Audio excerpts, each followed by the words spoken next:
फिर निवेदन करूंगा, कहीं जाकर मत रोइए, कहीं जाकर मत कहिए कि आपको तकलीफ क्या है। ना रिश्तेदारों से, ना नातेदारों से, ना कुटुंब से, ना कबीले से, ना अपनों से, किसी से नहीं कहना कि दुख क्या है।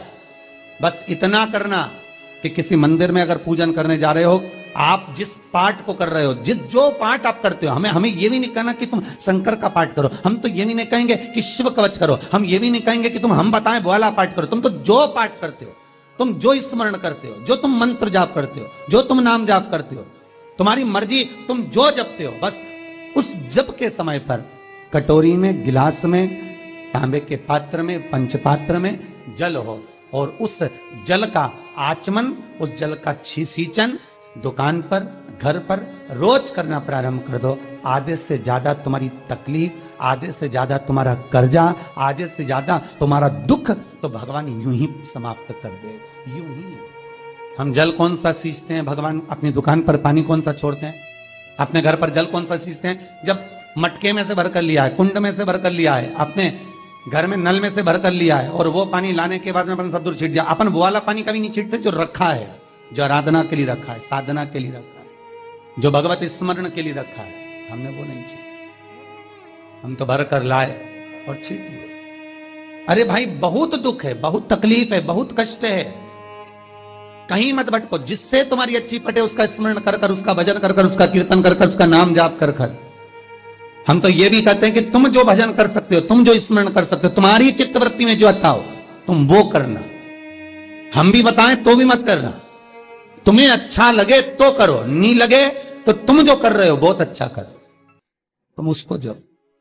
तुम्हारा जपना, तुम्हारा स्मरण करना, तुम्हारी भक्ति का भाव प्रकट करना, बस दिल से, मन से, जो तुम्हारे मन में आ जाए भगवान को वो कह दो, भगवान से वो जाकर निवेदन कर दो, भगवान उसे स्वीकार कर दो। तो शास्त्र कहता है कि जिस दिन आपका व्रत है उस दिन एक काम जरूर करना कि भगवान का मंत्र जाप कर कर, भगवान का स्मरण कर कर, कटोरी में जल लेकर, पात्र में जो जल रखा हो, पूजन पाठ करते समय, स्मरण करते समय वो जल का पान अवश्य करें।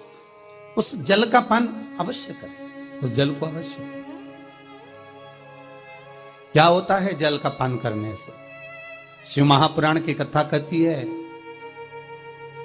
चाहे आप हनुमान चालीसा पढ़ें, चाहे आप राम रक्षा स्तोत्र पढ़ें, चाहे आप देवी कवच करें, चाहे आपकी मर्जी पड़े, जो पाठ पूजन करें, बस एक निवेदन है, पूजन पाठ करते समय एक कटोरी में, तांबे के कलश में, एक गिलास में जल अपने नजदीक में जरूर रखें। क्या होगा उससे? आप जितना पाठ करेंगे, आप जितना पूजन कर रहे हैं, आप जितनी आराधना कर रहे हैं, आप जितनी साधना कर रहे हैं, आप जितना तप कर रहे हैं, आप जितना हनुमान चालीसा, दुर्गा चालीसा, राम रक्षा स्तोत्र, यमुना अष्टक, गोवर्धन चालीसा, जो भी आप जप रहे हैं, जो भी आप सर्वोत्तम जी का पाठ करें, आप जिस भी पाठ को कर रहे हैं, उस पाठ को करते समय अगर जल तुम्हारे पास में रखा हुआ है तो तुमने जब पाठ किया तो उसका जो तात्विक अंश है वो जल के अंदर जाएगा, और वो जल जब हम ग्रहण करेंगे तो हमारा जीवन आनंदित हो जाए। पहले के संतों को उठाकर देखिए, पहले के साधुओं को उठाकर देखिए, पहले के तपस्वियों को उठाकर देखिए। साधु, सन्यासी, तपस्वी जहां पर तप करते थे उनके पास में कमंडल में जल रखा रहता था, उनके कमंडल में जल होता था। उन्होंने कमंडल में से जल लिया, श्राप दे दिया, उन्होंने कमंडल में से जल लिया, आशीर्वाद दे दिया। तो कई शास्त्र, कई विद्वान कहते हैं कि उस सन्यासी का तप बल इतना प्रबल था कि उसके मुख से जो निकलता था वो हो जाता था। ध्यान देना, सन्यासी के तप बल से भी प्रबल था उसके कमंडल का जल, जिसको वो पठन करता था, तप करता था, साधना करता था, भजन करता था, कीर्तन करता था, तो जो जल उसके पास में रखा रहता था उसमें इतना पावर आ जाता था कि बस उसको छोड़ते ही वो श्राप लग जाता। किसी मंदिर में जाए, किसी देवालय में जाए, किसी तीर्थ में जाए, उस मंदिर का जल, तीर्थ, उस मंदिर का कुंड का आनंद भाव लिया जाए। भाई, भारत की भूमि पर जितने मंदिर हैं, भारत की भूमि पर जितने तीर्थ हैं, सारी नदियां, कुंड, तालाब, छोटे छोटे सरोवर, बावड़ियां, ये सब मंदिर के पास में ही क्यों बनवाए गए? ये कुंड, ये बावड़ियां, ये तालाब, ये सरोवर, ये कुएं, ये सब मंदिर के करीब में, तीर्थ के करीब में क्यों बनाए गए? उसका कारण केवल इतना है। और क्यों इतने पवित्र होते हैं? क्योंकि वहां भजन करने वाला, वहां साधना करने वाला, वहां स्मरण करने वाला, वहां कीर्तन करने वाला, वहां मंत्र जाप करने वाला, वहां नाम जाप करने वाला जब जप करता है, साधना करता है, पाठ करता है, तो उसका तेज पुंज उस जल में चला जाता है। उस जल का पावर इतना प्रबल होता है कि जीव अपने आप कल्याण हो जाता है। मात्र स्नान से, मात्र पूजन से, मात्र तर्पण से, मात्र आचमन से।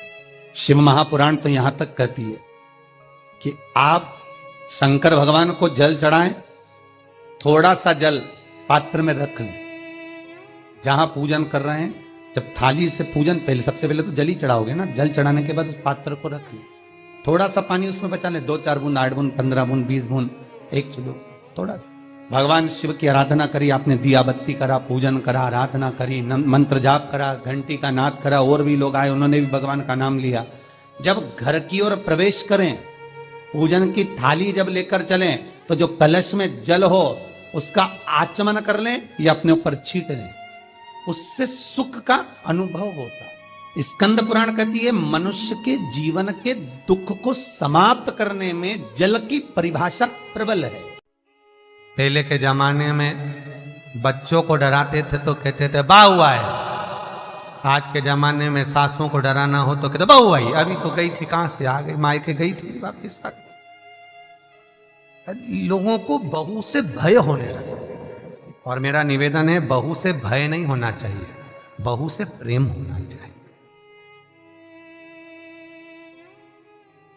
वो अपना घर परिवार सब छोड़कर आपके लिए आई है और आपको उसका सम्मान करना चाहिए। और बहुओं से निवेदन है, जिस मां ने पूरी जिंदगी जोड़ा है, संपदा को संजोया है, वो तेरे लिए संजोया है, तेरे को देकर जाए। दुख ना मना, जीवन को सुखमय आनंदमय। परिवार में प्रेम होना चाहिए, लक्ष्मी अपने आप खिंच कर आती है। जिस परिवार में प्रेम नहीं होता, क्लेश बड़ा मचता है, अपनी अपनी सब सोचते हैं, वहां लक्ष्मी नहीं आती है। लक्ष्मी परिवार में जब तक रहती है जब तक प्रेम है, लक्ष्मी परिवार से जब जाती है जब वहां क्लेश मचने लगती है, अशांति जहां पर होने लगे, लक्ष्मी चली जाती है।